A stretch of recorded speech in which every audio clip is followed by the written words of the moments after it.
Salam dəyərli yoldaşlar, əziz abituriyentlər, mən Elnur müəllim. Bugün sizlərə Mikayıl Müşfiqin yağış yağarkən şeiri haqqında ən vacib məqamları diqqətini çatdıracağım. Sona qədər izləyirsiniz, həmçinin abunə olub paylaşmağı da bizdən əsirgəməyin. Keçək əsərimizin təhlilinə. Mikayıl Müşfiq təbiət mövzusunda yazıb, yağış yağarkən təbiətin o əsrarəngiz gözəlliyindən danışıb. Keçək. Yağış yağır, rəqs eləyir gür damlalar. Sıra-sıra inci-inci nur damlalar. Təbii ki, burada yağış yağır, rəqs eləyir gür damlalar. Yağışın rəqs eləməyi, təbii ki, yoldaşlar, metafordan istifadə edib. Təbii ki, sıra-sıra inci-inci nur damlalar. İnci-inci nur damlalar. İnci-inci damlalar, nur damlalar. Təbii ki, burada biz görürük ki, epitetdən istifadə olunub. Göydə iki qara bulud toqquşaraq, ildırımlar şaqqıldayır şaraq-şaraq. Quşlar uçur yuvasına pırıl-pılır, şırıldar, naval çalar, şırıl-şırıl. Baxın yollar, bu qeyd etdiyim, bax bu misralarda göydə iki qara bulud toqquşur, ildırımlar şaqqıldayır, quşların yuvasına uçmağı, naval çaların şırıldamağı. Təbii ki, burada o yağış yağarkən təbiətdə baş verən o gözəllikdən, hadisələrdən danışır. Çaxnaşmada göy üzündə ildırımlar. Bir-birinə dəydi, baxın, qaldırımlar. Dönmələrdə durana bax, qaçana bax, qaldırımda o balaca oğlana bax. Yəni, yağış yağır, hər bir tərəfə gedir, elə deyilmi? Çaxnaşmada göy üzündə ildırımlar, bir-birinə dəydi, baxın, qaldırımlar. Dönmələrdə durana bax, qaçana bax, qaldırımda o balaca oğlana bax. Öz döşünə yeni sözlər toxuyaraq, ayağını şappıldadır, oxuyaraq. Baxın yollar, öz döşünə yeni sözlər toxuyan, ayağını şappıldadıb oxuyan, təbii ki, burada balaca oğlandan söhbət gedir. Bax, bu hadisə hər birisinin oğlan edir. Eyni zamanda öz döşündən yeni sözlər toxumaq. Təbii ki, burada eyni zamanda metafordan demək istifadə olunub, ayağını şappılda oxuyaraq. Gülə-gülə bir qız qaçır o səkidən, ürəkciyi xali deyir sək-səkdən. Ürəkciyi xali deyən sək-səkdə təbii ki, o qızdan söhbət gedir orada. Yağışım, yağışa müraciət var. Təbii ki, burada bədii xitabdan istifadə olunub.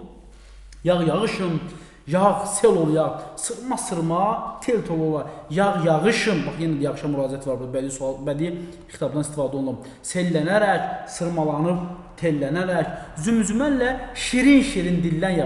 Şirin-şirin dillənmək. Təbii ki, burada yoldaş yerində metafordan istifadə olunur. Şirin-şirin dillən yağış, dillənməyi metafordur. Üstələrdə uşaq kimi verilən yağış. Uşaq kimi verilənmək, yağışın uşaq kimi verilənmək. Təbii ki, burada təşbehdən istifadə olunub. Eyni zamanda yağışın verilənməyi. Eyni zamanda yoldaş yenə də metafor var burada. Bunlar keçər, çarpsın səma, köksüm kimi, ey ildırım, səs ver mənə səsim kimi. İldırıma burada müraciət var təbii ki, bədii demək xitabdan istifadə olunur. Ey ildırım, səs ver mənə səsim. Səsim kimi mənə səs ver. İldırımın səs verməyi. Təbii ki, səsim kimi səs ver, təşbeh var. İldırımın səs verməyi. Təbii ki, metafor var. Yağ, ey yağış, yağışa müraciət var. Fikrim kimi, hissim kimi. Təbii ki, burada yenə də təşbehdən istifadə olunur. Uzaq yaxın çöllərə yağ, uzaq yaxın təzaddan istifadə olunur. Təbii ki, burada uzaq yaxın çöllərə yağ, ölkələrə, ellərə yağ. Təbii ki, burada uzaq yaxın bədii təzaddır. Yağışım, yağış yağır, rəqs elə gür damlalar, sıra-sıra inci-inci nur damlalar. Təbii ki, burada bu iki misra əsərin həm birinci hissəsində var, girişində və eyni zamanda demək, sonunda da var. Bax, biz ona da diqqətli olmaq. Təbii ki, biz qeyd edəndə bax, görürük ki, 2, 4, 5, bu 3, 8, 9, 10, 11, 12, 2, 1, 2, 3, 4, 5, 6, 7, 8, 9, 10, 11, 12, 1, 2, 3, 4, 5, 6, 7, 8, 9, 10, 11, 12, 12 hecadan ibarət təbii ki, 12 hecalı. Təbii ki, baxın, 12 demək hecadan ibarətdir. Təbii ki, bölgüsü də demək biz görürük ki, yağış yağır, bölgüsünə də bir baxa yoldaşlar, çünki bölgüdən də sual düşə bilərsə, bölgüsünə bir biz baxaq. Yağış yağır, rəqs eləyir gür damlalar. 2, 4, 2, 4, 2, 4. Təbii ki, burada 4, 4, 4 bölgüsündə. Baxın yoldaşlar, 4, 4 bölgü. Sıra-sıra inci nur damlalar. Göydə 2, qara bulud toqquşar. Təbii ki, burada demək 12 hecadan ibarətdir və bölgüsü 4, 4, 4 bölgüsündədir təbii ki, burada. Və yağışın yağması ilə təbiətdə gələn o gözəllikini demək bəhs etmişdir. Gələk bunun təhlilinə baxaq yoldaşlar. Əsər lirik növdür təbii ki, lirik növdədir və tərənnüm əsasında yazılmışdır. Qafiyə quruluşu A, A, B, B, C, C kimi qafiyələnəm. Eyni zamanda misralar bölgüsü 4-4-4-dür, bayaq öncə qeyd etdik. Əsər təbiət mövzusunda yazılmışdır. Tərənnüm əsasında yazılan şeirdə yağışa, ildırıma və səma müraciət var. Yağışım, ey ildırım səs ver mənə səsin kimi. Əsərdə insanla təbiət hadisəsi vəhdətdə verilib.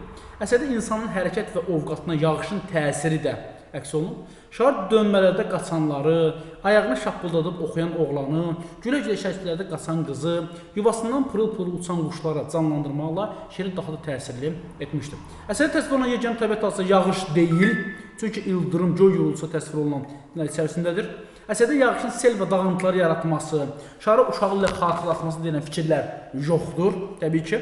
Əsər vətənpərvərlik hissinə, vətənin azadlığı məsələsinə, işıqlı gələcəyə, nikbin inama toxunulmayıb, belə bir şey yox. Sadəcə o təbiət mövzusundadır və təbiətdən bəhs edir.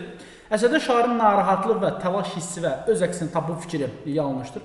Şeirə rəng qatan misraları da yanaşı zəngin bədii təsvir və ifadə vasitəsi istifadə olunub. Biz bunları bir-bir dedik. Zümzümə ilə şirin-şirin dinlən yağış metafordan, hüsrədə uşaq kimi verilən yağış, çarpçın sama köksüm kimi, ey yıldırım səs ver mənə səsim kimi, ey yağış fikrim kimi, hissim kimi, burada eyni zamanda təşbihdən, bənzətmədən istifadə olunub. Yağış yağır rəqs ilə gür damlalar, sıra-sıra inci-inci nur damlalar. Bunlar həm əsərin əvvəlində, eyni zamanda həm də əsərin sonunda qeyd olunub. Əsərdə müəllif öz adını, Mükəlləmüşlük öz adını çəkməyib və qeyd etdiyimiz kimi təbiət mövzusundadır. Belə dəyərli yoldaşlar, növbəti bir əsərin təhlilinə baxdıq. İnşallah növbəti bir video uzaqda da sizlərdən görüşəcəyik. Diqqətinizə görə təşəkkür edirəm.